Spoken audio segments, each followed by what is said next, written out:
일반적인 역사에서 국가의 성립을 이야기할 때에 처음에 사람들이 강과 호수를 중심으로 해서 이제 무리지어 살다가 점점 이제 시족 사회를 이루어 가게 되어지죠.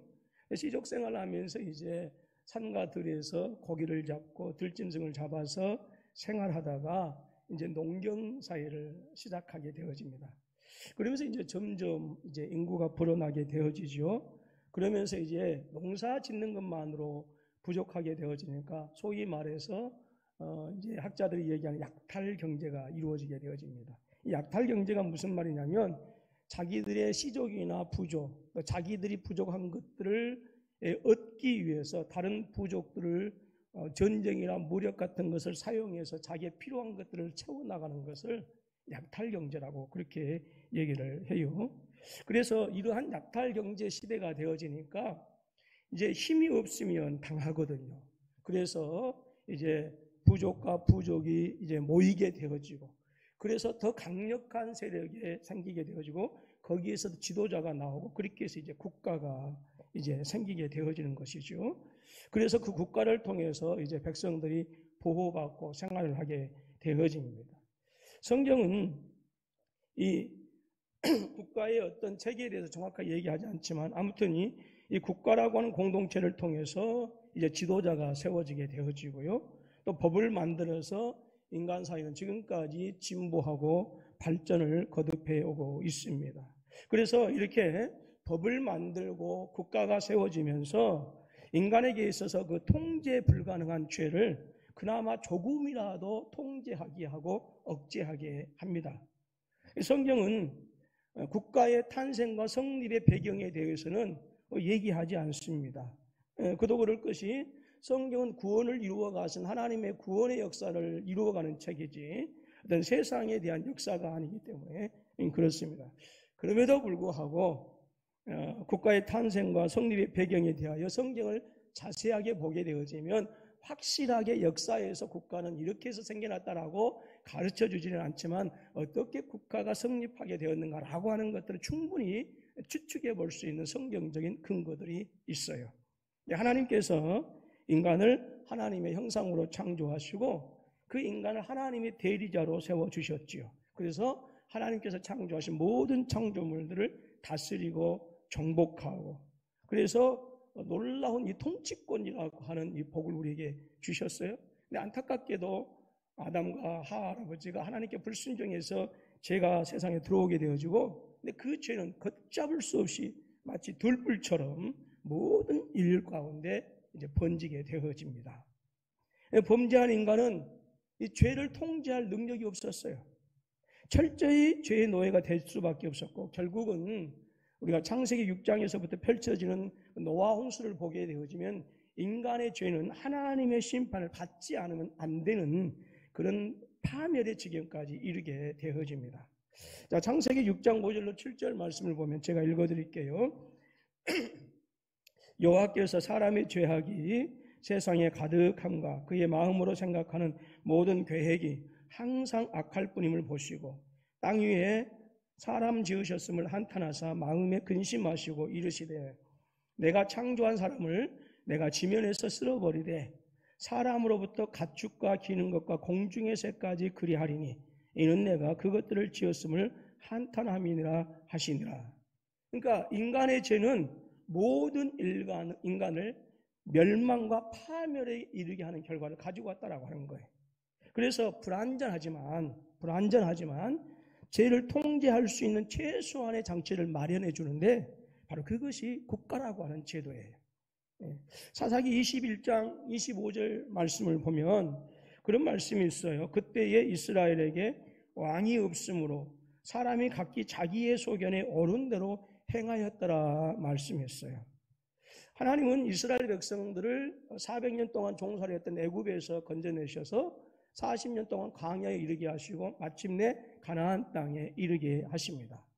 가나안 땅에 들어가서 그 20년 가까이 가나안 땅을 미리 차지하고 있었던 그 가나안의 7족속과 치열한 전쟁 끝에 마침내 그 가나안 7족속을 물리치고 기어코 이스라엘 백성들은 가나안 땅을 차지하게 되어집니다. 그러나 곧바로 국가의 형태를 갖춘 게 아니었어요. 지파 중심의 신앙 공동체를 350년 동안 이어가게 되어집니다. 그 기간 동안 몇몇 유명한 사사들, 기드온이나 두보라나 삼손이라고 하는 이런 유명한 사사들이 등장해서 타락하던 이스라엘 백성들을 그때그때 붙잡아주고 올바로 이끌어 주었지만 여전히 이 사사 제도는 한계가 있었다라고 하는 거예요. 그리고 국가로서의 체계를 갖추지 못한 그런 어떤 그 한계, 그것이 여실히 350년 동안 계속되어지는 모습을 보게 되어집니다. 그것을 잘 대변해주고 있는 말씀이 방금 제가 읽어드린 사사기 21장 25절 말씀이에요. 그때 왕이 없으므로 사람들이 자기 소견에 옳은 대로 행했다라고 하는 거예요. 이게 무슨 말이냐? 한마디로 법보다 주먹이 먼저였다라고 하는 거예요. 힘이 우선시하던 세상이었다라고 하는 것이죠.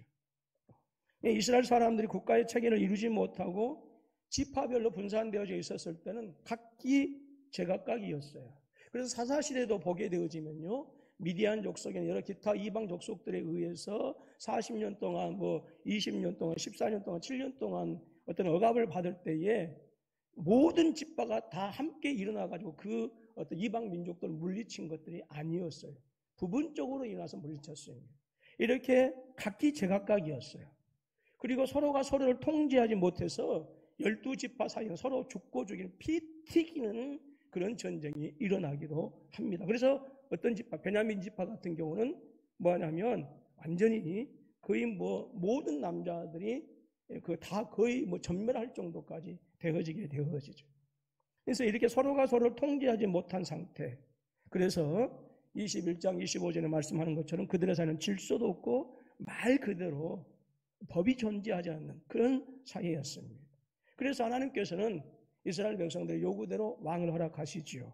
그리고 이스라엘 민족이 그때 비로소 나라로서 국가로서 체계를 갖추고 이제 그 역사를 시작하게 하십니다. 물론 국가의 체계를 이루고 왕이 다스리는 그런 시대에도 보게 되어지면 이스라엘 백성들 끊임없이 타락하는, 또 정말 극도의 타락한 모습을 보이기도 합니다. 그럼에도 불구하고 국가를 이루고 있었기 때문에 그 국가라고 하는 공동체 안에서 나름대로 질서를 이루고 법과 제도의 틀 안에서 그나마 나라로서의 명맥을 유지할 수 있었던 거예요. 하나님은 두 기관을 통해서 이 세상을 다스려 가십니다. 그 하나의 기관이 국가라고 하는 기관이고요, 다른 하나의 기관이 바로 교회라고 하는 기관이에요. 그래서 교회를 통해서 하나님의 구원의 역사를 세상에 펼치시고 드러내시고요, 이 국가라고 하는 제도를 통해서 하나님의 공의와 정의가 드러나게 하십니다. 그래서 교회는 세상을 다스리는 하나님의 특별한 은혜에 속한다고 한다면 국가는 세상을 다스리시는 하나님의 일반적인 은혜예요. 그래서 교회는 구원받는 사람들에게 하나님의 다스림이 나타나지만 국가를 통해서 믿지 않는 자들에게도 하나님의 다스림이 나타난다라고 하는 거예요. 그런데 여러분, 이 두 기관에 있어서 정말로 공통적으로 중요한 것이 있어요. 그것은 바로 지도자라고 합니다. 지도자. 비록 법과 제도를 통해서 인간의 죄악을 불완전할지라도 그나마 억제하고 어느 정도 통제가 가능하지만 지도자에 따라서 그 지도자의 역량과 그 지도자의 성품과 인격에 따라서 하나님의 통치하심이 어떤 곳에서 정말로 부유하고 풍성하게 아름답게 나타날 수도 있지만 지도자의 모습에 따라서 어떤 경우에는 그 완전하시고 온전하시고 부유하신 그 하나님의 통치하심이 완전히 어그러지게 나타난다라고 합니다. 그래서 온 백성들이 죄악의 소용돌이에 휘말리는 타락한 모습을 보이기도 합니다. 이 말이 무슨 말이냐? 지도자의 모습이, 성품이, 인격이 애쓰자면 우리에게 베풀어 주신 하나님의 다스림은 완벽하신데 그 완벽하심이 그 지도자의 모습대로 세상에 나타난다라고 합니다. 그래서 우리가 국회의원 선거를 잘 해야 되죠. 어떻게 해요? 4년을 기다려야 되는데. 하나님은 이스라엘을 국가로서의 체계를 갖추도록 하기 위해서요, 사무엘 선지자로 하여금 이제 사울에게 기름을 부어서 이스라엘이라고 하는 나라, 이스라엘이라고 하는 국가의 첫 번째 왕이 되게 하십니다. 저는 성경에서 가장 안타까운 인물을 뽑으라고 한다면 제가 가장 사랑하는 인물은 사울의 아들 요나단입니다. 요나단을 보면 눈물도 나오고 참 요나단처럼 살아야겠다라고 하는데 그게 안 돼. 근데 가장 슬픈 인간, 가장 비극적인 인간, 가장 안타까운 인물을 꼽으라고 하는 전 주저없이 사울을 꼽습니다. 왜냐하면 가장 행복하게 시작하였다가 결국은 평생을 비극적으로 살게 되어지고 결과적으로는 비극적인 삶을 마쳤기 때문에 그래요. 근데 사울이라고 하는 인물을요, 신앙적인 관점에, 즉 하나님과의 관점에서 보지 않고 단순히 일반적인 사가들이 바라보는 이 일반적인 역사적인 관점에서 살펴본다고 한다면요, 이 사울이라고 하는 인물을 절대로 저평가할 수 없어요. 앞서 말씀드린 것처럼 사사시대는 350년 동안 그렇게 계속되어지죠. 그 시대는 말씀드렸던 것처럼 한마디로 이스라엘 민족에게 있어서 혼돈의 시대였습니다. 그들은 하나님을 떠났다가 하나님의 심판을 받고 다시 회개하고 하나님에 돌아왔다가 다시 평안해지만 다시 하나님을 떠나는 이 일들을 350년 동안 계속해서 반복합니다. 뿐만 아니라 비록 가나안 땅을 차지하고 가나안 땅에 정착하기는 했지만 그들은 언제나 주변의 이방 민족들에게 수탈과 약탈의 대상이었어요. 이스라엘 민족은 여전히 가나안 땅에서 주변인에 불과한 그런 사람들이었어요. 그런데 그러한 시대를 여러분 마감하게 하고 가나안 땅에서 본격적인 주변인이 아니라 주인으로서의 행보를 시작하게 한 사람이 오늘 본문에 등장하는 사울이라고 하는 사람이에요. 여러분, 한 나라를 개국했다라고 하는 이 인물이 보통 인물이냐 그 말 절대로 그게 아니에요. 여러분, 나라에 있어서 지도자가 얼마나 중요한지는 이번 코로나19를 통해서 여러분 직접 확인할 수 있었지 않습니까? 제가 어제 선교사님하고 통화를 해봤는데 아베를 지지할 수밖에 없는 게 아베 이상 가는 지도자가 없답니다. 리더십의 부재에 있다고 그래요. 근데 여러분 그러죠. 코로나19 때문에 고통스러운 사람들 보면서 자기 집 정원에서 개 끌어안고 그러면서 자기는 코로나19에 대해서 책임이 없다. 자기 아내는 룰랄라 하면서 또 벚꽃놀이 가는 이런 모습. 여러분, 지도자가 얼마나 중요한가. 이번 코로나19를 통해서 우리가 확인할 수 있었는데요. 그것은 교회도 역시 마찬가지다라고 하는 거예요. 하나님은 교회를 통해서 하나님의 사랑과 예수 그리스도의 충만하심을 나타내기를 원하셔요. 그런데 여러분, 그 하나님의 일을 이루실 때에 반드시 사용하는 것이 있는데 바로 성도들의 은사이고 바로 직분이라고 하는 것을 통해서 하나님께서 교회를 통해서 나타내시고자 하신 그 하나님의 다스림이 나타나게 하시는 거예요. 아담의 죄로 말미암아서 하나님께서 우리에게 주신 그 모든 복들, 즉 에덴의 복이 예수 그리스도를 통해서 다시 회복시켜 주셨습니다.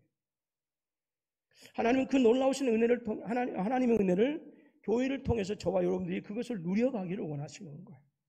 그런데 성도들에게 은사를 주시고 또 교회의 직분을 주셔서 그 은혜가 모든 성도들에게 충만하게 나타나시기를 원하시는데 직분이라고 하는 것을 통해서 그 일을 이루어 가신다라고 하는 거예요. 그런데 직분자들이 그 직분을 잘 감당하지 못하면, 즉 직분자들이라고 하면 이제 교회에서 지도자들이라고 할 수가 있고 리더자들인데 그 직분자들, 리더자들이 그 직분을 잘 감당하지 못한다고 한다면 하나님께서 교회를 통해서 주신 그리고 교회를 통해서 이루시고자 원하시는 그 하나님의 의와 하나님의 기쁨과 희락, 하나님 나라의 그 부요함이 그 교회에 절대로 나타날 수 없다라고. 그만큼 직분은 중요합니다. 그래서 사울이 이스라엘의 첫 번째 왕이 된 것은 신앙적인 관점, 하나님과의 관계에서 보게 되면 분명히 저평가할 수밖에 없지만 그럼에도 불구하고 저는 이 시간에 왕이 되기 이전에 인간 사울의 모습을 한번 살펴보았으면 좋겠어요. 우리 군포 서북교회가 11월 8일 주일에 권사와 안수 집사 장로 피택을 위한 공동예를 하게 되어졌는데 과연 사울의 모습을 통해서 새로운 일꾼들에게 필요한 믿음의 덕목이 무엇이냐라고 하는 것이죠. 오늘 본문의 내용을 살펴보게 되어지면 베냐민 지파의 기스라고 하는 사람이 있어요. 이 사람이 어떻게 하다가 암나기들을 잃어버리고 맙니다. 그래서 자신의 아들 사울을 불러서 지금 암나귀들이 나가버렸으니까 그 나가버린 암나귀를 찾으러 오라라고 그렇게 얘기하고요. 그래서 그 아버지의 말씀을 따라서 암나귀들을 찾으러 가는 그 사울의 이야기가 지금 전개되어지고 있습니다. 근데 그 과정을 세밀하게 살펴보면요, 왕이 되기 이전에 사울이 정말로 아름다운 청년이었다라고 하는 사실을 알 수가 있어요. 아버지 기스가 암나귀들을 잃어버리고 아들 사울에게 찾으라고 말씀합니다. 이에 사울은 아버지의 말에 순종해서 암나귀들을 찾으러 베냐민 지파뿐만 아니라 에브라임 산지와 사알림 땅까지 가고 오늘 사무엘을 만나러 숲땅까지 오게 되어집니다. 4절 말씀 보니까 그가 에브라임 산지와 살리사 땅으로 두루다녀 보았으나 찾지 못하고 사알림 땅으로 두루다녀 보았으나 찾지 못하고 그곳에는 없었고 베냐민 사람의 땅으로 두루다녀 보았으나 찾지 못하니라 그랬어요. 암나귀들을 찾으러 사울은 지금 사방팔방으로 자신이 갈 수 있는 모든 것을 다 가고 있어요. 이 살리사 땅이라고 하는 것은요, 어떤 땅이냐면 우기에만 흐르는 서로 다른 세 개의 깊은 협곡이 있는 땅입니다. 대단히 위험한 땅이에요. 그리고 이 사알림이라고 하는 땅은 단지파의 성읍입니다. 문자적으로 이 사알림이라고 하는 땅은 사막에 사는 여우나 자칼 같은 들짐승을 뜻하는 슈알의 복수형이에요. 슈알이라고 하는 단어가 있는데 이 슈알이라고 하는 단어는 말씀드린 것처럼 사막에 사는 여우나 자칼들이 그리고 들짐승들이 사는 그 땅을 이제 사알림이다라고 하는 것이죠. 이 슈알의 복수형이 사알림이에요.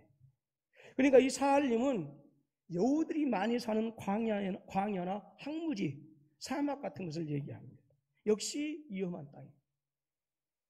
사울은 에브라임 지파의 전 지역뿐만 아니라 암나귀들을 찾기 위해서 산악지대 가리지 아니하고 황무지 가리지 아니하고 그리고 깊은 계곡 가리지 아니하고 그리고 베냐민 지파 전 지역을 이 암나귀들을 찾기 위해서 수고하는 모습을 보게 되어집니다. 우리는 이러한 본문의 말씀에서 우리가 사울에게서 한 가지 발견할 수 있는 것이 있는데 그것이 무엇이냐? 바로 그 사울, 청년 사울은 대단한 책임의식이 있었다라고 하는 거예요. 사울이 암나귀를 찾아서 사방팔방으로 깊은 계곡 또 험한 지형을 마다하지 않고 다닌 것은 암나귀들이 당시에 재산의 한 부분인 것이 분명한 이유도 있겠지만 나귀를 잃어버리고 상심하고 있는 그 아버지의 마음을 회복시켜 주고자 하는 아들로서의 책임이 분명히 있었다라고 하는 거예요. 그리고 혹시라도 집 나간 이 암나귀들이 광야 어느 한 곳에서 짐승의 밥이 될지도 모른다라고 하는 그 다급한 마음이 깊은 계곡 황무지 광야를 가리지 아니하고 3일 동안 밤낮으로 찾으러 다니게 되어진 동기가 되어집니다. 사울은 광야나 계곡 같은 위험한 지역이 아닌 대충 안전한 곳을 다녀보면서 적당한 시간이 지나면 아버지에게 찾아와서 그렇게 얘기할 수 있었을 거예요. 분명히 찾아보았지만 포기해야 되겠습니다. 아무리 찾아봐도 없습니다. 그렇게 얘기할 수 있었어요. 근데 사울은 대충이 없었어요. 자신에게 주어진 책임을 온전히 감당하기 위해서 최선을 다하는 모습을 보게 되어집니다. 이 책임감이 하나님께서 사울로 하여금 이스라엘 백성들의 첫 번째 왕이 되게 하신 이유가 되어집니다. 하나님은 이스라엘 백성들이 지난 350년 동안 얼마나 신앙적으로 이스라엘 백성들이 타락하고 그리고 방황했는지를 분명히 알고 계셨어요. 이스라엘 백성들은 사사시대 때에 마치 집 나가버린 암나귀들처럼 그렇게 방황했고요. 그래서 이스라엘의 운명은 짐승들이 가득한 광야 한가운데 놓여진 연약한 짐승들에 불과한 것처럼 마치 바람 앞에 촛불과 같은 그런 위험한 지경에 있었습니다. 어떤 때는 블레셋에 의해서, 어떤 때는 미디안에 의해서, 어떤 때는 모압과 암몬 족속으로부터, 어떤 때는 40년, 어떤 때는 20년, 어떤 때는 14년, 어떤 때는 7년 수탈과 약탈을 당했습니다. 그러니까 사사시대가 350년이라고 하지만 이스라엘 백성들이 온전히 이스라엘 민족의 자치를 이루면서 살아갔던 때는 거의 없어요. 그러나 어느 누구도 이스라엘 민족을 책임지는 사람들이 없었어요. 그래서 하나님께서는 당신의 백성 이스라엘이 더 이상 이방 민족으로부터 약탈을 당하지 않고 방황하지 않도록 하기 위해서 이스라엘 민족을 진정으로 책임질 수 있는 그 한 사람을 찾으셨다는 거예요. 여러분, 하나님은 영웅을 찾지 않으셨습니다. 위대한 가문의 후손을 찾지 않으셨어요? 비범한 능력이나 비범한 재능을 가진 사람을 찾지 않으셨습니다. 여러분, 한 민족을 책임져야 하는 왕이라고 한다면 정말로 탁월하고 비범한 재능을 가진 사람이어야 하지 않을까요? 한 민족, 즉 이스라엘 민족 같은 경우는 사방에 이방인들이 가득하고 언제든지 그들이 힘이 조금이라도 약해지면 언제든지 와서 그들을 수탈하고 약탈하고 수없이 많은 생명들을 빼앗아가는 그 민족들 한가운데 놓여있는 그 사람들, 그 민족을 이끌고 가려고 한다면 명망이 있는 가문에 리더십이 있는 자녀들인 왕이 되어야 되지 않을까요? 세상은 그런 사람을 찾습니다. 그래서 세상은 자신들의 이력서에 자신들의 이력을 빼곡하게 채워넣죠. 보기에는 아무런 것도 아닌 것 같은데 그것도 이력이라고 써놓는 분들이 있습니다. 그러나 하나님에게는요, 여러분, 영웅이나 명망 있는 가문이 필요하지 않았어요. 왜냐하면 당신 자신이 세상의 어느 영웅하고도 비교할 수 없는 전지전능하신 하나님이기 때문에 그래요. 하나님은 잃어버린 안나기들을 찾기 위해서 사방팔방으로 험한 광야, 깊은 계곡을 따지지 아니하고 자신에게 주어진 책임을 묵묵히 행한 사울, 그 사람을 이스라엘의 왕으로 찾으셨어요. 하나님은 사울의 가문을 보지 않았습니다.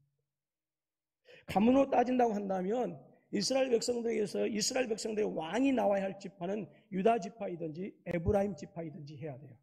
왜냐하면 에브라임 지파와 유다 지파는 이스라엘 백성들이 광야에서 가나안 땅으로 들어갔을 때에 그 가나안 땅을 차지하도록 전쟁했던 그 전쟁의 두 선도가 바로 이 유다 지파와 에브라임 지파였어요. 유다 지파에서는 갈렙이 나왔고 에브라임 지파에서는 여호수아가 나왔습니다. 그러니까 당시 이스라엘 민족에게 있어서 이 에브라임 지파와 유다 지파는 이스라엘 12지파를 이끌어가는 쌍두마차였어요. 실제로 솔로몬의 아들 르호보암 때에 이제 남북으로 갈라지게 되어지죠. 남쪽은 유다 지파와 베냐민이 이제 남쪽 왕국이 되어지는데 그 남쪽 왕국은 유다 지파가 중심이 되어지고요. 북쪽 왕국은 여로보암에 의해서 이제 나라가 세워지게 되어지는데 당시 북쪽 이스라엘의 대표 지파가 누구냐? 선두주자가 누구였느냐? 에브라임 지파였어요. 그만큼 유다 지파와 에브라임 지파는 이스라엘에서 서로 내가 세다 너가 세다라고 선두 다툼을 벌였던 그런 지도자들 이 지파였습니다. 그들은 이스라엘 모든 족속이 인정하는 이스라엘 민족의 리더였기 때문에 아마 그 지파에서 어느 한 사람이 왕으로 기름 부음을 받았다고 한다면 아무도 무시하지 않았을 거예요. 그런데 사울은 이스라엘 지파 중에서 가장 막내인 그리고 가장 세력이 약한 베냐민 지파의 후손입니다. 실질적으로 여호수아서를 통해서 보게 되어지면 가나안 땅의 12지파가 이제 땅을 분배받게 되어지죠. 15장, 16장, 17장에 보게 되어지면 가나안 땅에 이제 분배가 되어지는데 가나안 땅에서 보게 되어지면 북쪽으로 에브라임 지파, 남쪽으로 유다 지파가 있는데 이 북쪽 에브라임 지파, 남쪽 유다가 서로 간의 세력이 갈등이 심하기 때문에 그 완충 지역으로 베냐민 지파를 끼워 넣습니다. 실제로 그 땅을 가서 보게 되어지면 베냐민 지파의 땅은 대단히 광야가 많고 계곡이 많은 그런 땅이에요. 그리고 좁습니다. 근데 아까도 말씀드렸던 것처럼 350년 후 사사기를 보게 되어지면 한 제사장, 레위파 제사장이 자기의 첩을 데리고 이제 오는데 그 첩을 이제 성폭행해가지고 이제 이 레위 지파가 제사장이 분노해서 그 베냐민 지파가 그 일을 했는데 자기의 그 첩을 12갈래로 나뉘어가지고 이스라엘 지파한테 보내. 그래서 지파 간의 전쟁이 일어나게 되었는데 그때 거의 베냐민 지파의 모든 남자들 거의 다 죽을 지경이 되어져.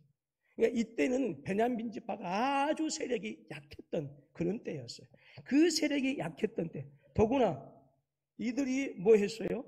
이 지파 간의 전쟁을 통해 가지고 베냐민 지파와 거의 죽음을 생사를 거는 그런 전투에 있었기 때문에 어떤 의미에서는 아직 베냐민 지파에 대한 원수나 베냐민 지파의 원한이 아직 채 가시지도 않았을 그런 시대였어요. 그런데 가장 약한 그 지파에서 자신들을 이끌어갈 왕이 되어진다? 이것은 다른 지파 사람들에게 용납이 안 되는 것이었습니다.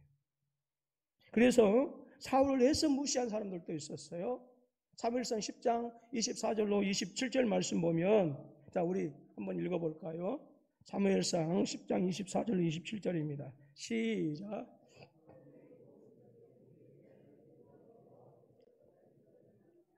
모든 백성 중에 짝할 리가 없느니라 하니 모든 백성이 왕의 만세를 외쳐 부르니라.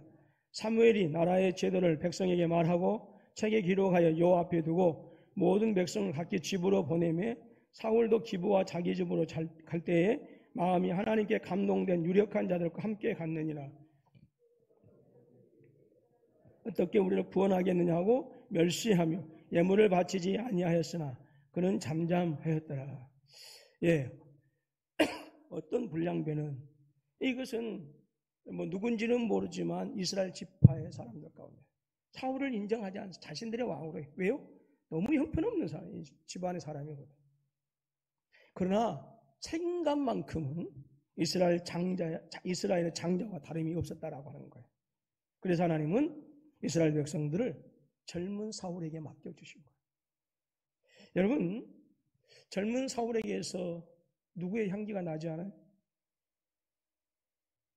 누구의 향기가 나? 예수님의 향기가 나죠. 예. 여러분, 그 샴푸 광고에 어떤 여자가 딱 이렇게 걸어가는데 머리를 출렁하니까 낯선 여인에게서 내 남자의 향기가 난다.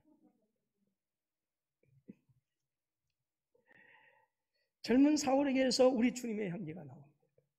여러분, 우리 주님께서 말씀하셨습니다. 요한복음 10장 11절로 15절 말씀 조금 깁니다만은 우리 같이 한 목소리 읽어볼까요? 시작. 나는 선한 목자라. 선한 목자는 양들을 위하여 목숨을 버리거니와 목자가 아니요 양도 제 양이 아니라 이리가 오는 것을 보면 양을 버리고 달아나나니 이리가 양을 물어가고 또 해치느니라. 달아나는 것은 그가 싹군인 까닭에 양을 돌보지 아니함이나 나는 선한 목자라. 나는 내 양을 알고 양도 나를 아는 것이 아버지께서 나를 아시고 내가 아버지를 아는 것 같으니 나는 양을 위하여 목숨을 버리노라 했습니다. 우리 주님께서 당신 자신을 가리켜서 그렇게 증거하시오. 나는 양을 위하여 목숨을 버리노라. 무슨 말씀입니까? 나는 죽을 때까지 너희를 끝까지 책임진다라고 하는 말씀. 그리고 그 말씀대로 우리 주님께서는 십자가를 손수지시고 우리의 모든 더러운 죄악을 책임져 주셨습니다. 그것으로 끝나지 않습니다. 성령을 보내셔서 우리의 또 모든 것, 말하는 것까지, 생각하는 것까지 책임져 주신답니다. 요한복음 14장 26절 말씀이지요. 보혜사, 곧 내 아버지께서 내 이름으로 보내실 성령, 그가 너희에게 모든 것을 가르치고 내가 너희에게 말한 모든 것을 생각나게 하리라. 이 약속을 지키시고 저와 여러분들에게 성령을 보내주셔서 그 성령의 은혜를 통해서 하나님의 선하신 다스리심과 인도하심에 우리가 순종하며 살아가도록 하셨어요. 그것으로 끝나지 않습니다. 우리 주님은 저와 여러분들 책임져 주시는데 세상 끝날까지 책임져 주신답니다. 너무나도 잘 아는 말씀. 마태복음 28장 18절로 20절 말씀인데요. 자, 힘차게 시작. 말씀하여 이르시되 하늘과 땅의 모든 권세를 내게 주셨으니 그러므로 너희는 가서 모든 민족을 제자로 삼아 아버지와 아들과 성령의 이름으로 세례를 베풀고 내가 너희의 분부한 모든 것을 가르쳐 지키게 하라. 볼지어다 내가 세상 끝날까지 아멘. 우리 주님께서 우리를 끝까지 책임지신 이유는 당신이 선한 목자이기 때문에 그렇다라고. 그러나 거짓된 선지자는 책임지지 않는다라고, 도망가 버린다라고 하는 거예요. 여러분, 우리 교회는 4월 내내 한 달 동안 장로 안수집사 권사 피택을 위한 공동회에 대한 광고를 하였습니다. 그러면서 제가 새벽 기도의 시간에 직분이 얼마나 귀하고 아름다운 것인가를 누누이 강조하고 또 강조하고 또 강조하고 오늘 또 강조하고 있어요. 왜 직분이 귀합니까? 왜 직분이 아름다울까요? 하나님께서 교회를 다스리는데 직분을 통해서 다스리기 때문에 그렇다라고 하는 것입니다. 예. 그리고 그 직분자의 성품과 그 직분자의 인격과 그 직분자의 성숙함에 따라서 하나님의 다스림이 다양하게 나타납니다. 그렇기 때문에 무엇보다도 지도자적인 위치에 있는 분들이나 리더자들, 직분자들은 여러분, 나의 책임감의 영역이 나와 내 가정에만 한정되어 있어서는 안 돼요. 나의 책임감의 영역, 직분자들의 책임감의 영역은 더 확장되어서 어디까지? 교회까지 확장되어야 되는 거예요. 왜 아멘이 없으십니까? 마스크를 쓰고 있기 때문에 여러분들 얼굴 표정이 잘 안 나. 눈을 보면 은혜 받는 줄 알겠는데 눈으로 웃고 계시는 분은 별로 안 되는 거죠. 그럼 마스크 다 한번 벗어볼래요? 여러분, 직분자의 성품과 인격과 성숙함에 따라서 우리에게 충만하게 부어주신 그 하나님의 은혜가 다양하게 나타나요. 그래서 성숙하면 성숙할수록 그 하나님의 은혜는 더 풍성하게 나타나요. 그분의 인격이 훌륭할수록 하나님의 다스림도 더 훌륭하게 나타나요. 아멘 좀 하세요 좀. 그분의 성품이 탁월하면 탁월할수록 하나님의 다스림이 더 탁월하게 나타나는 거예요. 근데 그분의 성품이 괴팍하다. 뭐 당연하죠. 괴팍하게 나타나요. 하나님의 다스림이 부족해서가 아니에요. 하나님의 다스림이 여러분 온전하지 못해서가 아니에요. 그분의 모습에 따라서 하나님의 다스림이 나타나는 거예요. 그렇기 때문에 무엇보다도 말씀드렸던 것처럼 직분자들은 그 책임감을 나에게만 한정시키는 것이 아니라 내 가정에만 내 자녀들에게만 한정시키는 것이 아니라 그 직분을 통해서 하나님의 다스림이 모든 성도에게 골고루 나타날 수 있도록 그 책임감이 그 영역이 확장되어야 된다라고. 여러분 직분을 만든다라고 하는 것이 무엇을 얘기할까요? 교회 안에서 신분 상승을 얘기할까요? 여러분 그렇다고 하면 이건 큰일 날 일이죠. 직분 상승의 교회 안에서 나의 권리를 가지는 것으로 인식되어진다고 한다면 그건 큰일 나는 거예요. 교회 안에서 직분이 성도들에게 윗사람 대접받는 것이라고 한다면 그거 절대로 안 될 말입니다. 여러분 직분을 만든다라고 하는 것은 무엇을 얘기할까요? 책임진다라고 하는 거예요. 책임진다. 네. 그래서 성도들의 영혼을 책임져야 직분자들은. 아멘 좀 하세요. 자, 다시 제가 성도들의 영혼을 책임져야 할 때입니다. 여러분 두 손 들 필요는 없어요. 아멘 좀 하세요. 자, 직분자들은 성도들의 영혼을 책임져야 합니다. 예. 그리고 직분자들은요, 교회 모든 물질적인 부분, 그리고 모든 행정적인 부분과 헌신의 부분까지 다 책임지는 거예요, 직분자들이. 그래야만 교회 안에 그리스도의 나타나심이 풍성하고 부유하게 나타나는 거예요. 여러분, 거짓은 무엇일까요? 사자를 호랑이라고 얘기하는 게 거짓일까요? 물론 그것도 거짓일 수 있겠죠. 근데 거짓은 오늘 요한복음 10장에서 말씀하고 있는 주님께서 나는 선한 목자라고 하시면서 말씀하신 부분에서의 거짓은 책임을 회피하는 게 그게 거짓이에요. 우리 주님은 선한 목자이기 때문에 당신에게 주어진 책임을 십자가를 지면서까지 감당해 주셨어요.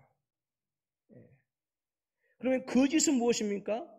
내게 직분이 주어졌네. 그 직분이 감당해야 될 것들을 모른 채 하거나 그것을 회피해버리면 그것은 거짓 정도라고 하는 것이죠. 요한복음 10장 12절로 13절 말씀입니다. 싹구는 목자가 아니요 양도 제 양이 아니라 이리가 오는 것을 보면 양을 버리고 달아나나니 이리가 양을 물어가고 또 해치느니라. 달아나는 것은 그가 싹꾼인 까닭에 양을 돌보지 아니합니다. 이리가 와서 양을 물고 가는데 싹꾼들은 혹시나 이리에게 자기가 상할까봐 걸음한 날 살려고 자기만 도망간다라고 하는 거예요. 근데 참된 선한 목자는 그 양을 위해서 자기 목숨을 버린다라고 하는 거예요. 자, 저는 이 말씀을 준비하면서 제 자신도 양심에 좀 꺼리더라고요. 오늘 우리 모두가 장로님들도 계시고 권사님들도 계시고 집사님들도 계십니다. 여러분들은 직분자로서 리더자로서의 안수 집사님, 장로님, 목사님, 권사님 그렇게 불렸습니다. 과연 그 직분에 걸맞는 책임감이 있으시느냐라고 하는 거예요. 제가 여러분에게 심각하게 질문을 던져봅니다. 여러분, 하나님은 당신의 일을 하시기 전에 먼저 사람을 준비시키고요. 사람을 세우신다라고 하는 사실을 반드시 기억하실 수 있기를 주님의 이름으로 축원합니다. 말씀을 마칠게요. 우리는 코로나19로 인해서 한 나라의 지도자가 얼마나 중요한지를 다시 한번 깨닫는 계기가 되어졌어요. 국가라고 하는 체계도 중요하고 법이라고 하는 제도도 중요하지만 국가가 국가로서 온전한 기능을 발휘하고 그래서 모든 시민들이 국가의 보호와 그늘 아래서 만족한 삶을 살기 위해서는 이러한 법 제도도 중요하지만 또 성숙한 시민의식도 필요하지만 그만큼 지도자의 책임의식도 중요하다라고 하는 거예요. 교회 역시 마찬가지입니다. 목회자를 비롯한 모든 직분자들의 책임의식, 그것은 하나님의 풍성하신 다스림이 교회에게 더욱더 아름답게 부유하게 나타나도록 할 수 있는 조건에 있어서 절대적인 조건이에요. 여러분, 지도자는 책임입니다. 직분도 책임입니다. 그리고 그 책임 있는 자들을 하나님께서 찾으시고 그들에게 하나님의 공동체를 맡기신다라고 하는 거예요. 저는 앞으로 우리 안소 집사님들과 권사님 되실 분들과 우리 모든 또 평신도들도 여러분 이 교회에 대한 책임감으로 무장하실 수 있기를 주님의 이름으로 축원합니다. 그래야만 교회를 위해서 내 것을 드릴 수 있고 그래야만 교회를 위해서 헌신할 수 있고 그래야만 교회를 위해서 내 물질을 드릴 수가 있어요. 책임감이 없는데 교회가 힘들고 어려울 때 나 몰라라고 강 건너 불구경하는 것이 대부분일 것이고 책임이 없는데 어떻게 교회를 위해서 나의 것을 드릴 수 있겠어요? 오늘 우리가 사울은 그 이후에 변질되어 버리고 말았어요. 너무나도 안타까워요. 이 모습, 아름다운 모습대로 그대로 살아갔다고 한다면 정말로 그는 뛰어나고 탁월한 성군이 되어질 수 있었어요. 그런데 나중에 사울의 모습을 보게 되어지면 그가 왕이 되기 이전에 가졌던 그 책임의식은 완전히 사라져버리고 맙니다. 그러니까 그에게서 나라를 다윗에게 줘버린 거예요. 오늘 교회도 세상의 영혼에 대한 책임이 있어야 되고요. 오늘 모든 성도들도 교회에 대한 책임, 특별히 직분자들도요. 성도들의 영혼에 대한 책임, 그리고 교회에 대한 책임이 있어져야 됩니다. 그것이 직분자가 가져야 되는 조건이고요. 그것이 이 시대 지도자들이 가져야 될 조건이에요. 오늘 저와 여러분 모두가 이 책임의식을 충만하게 하셔서 우리에게 감당해진 목들을 직분들을 아름답게 감당해 나가는 선한 은혜가 함께 하실 수 있기를 주님의 이름으로 축원합니다.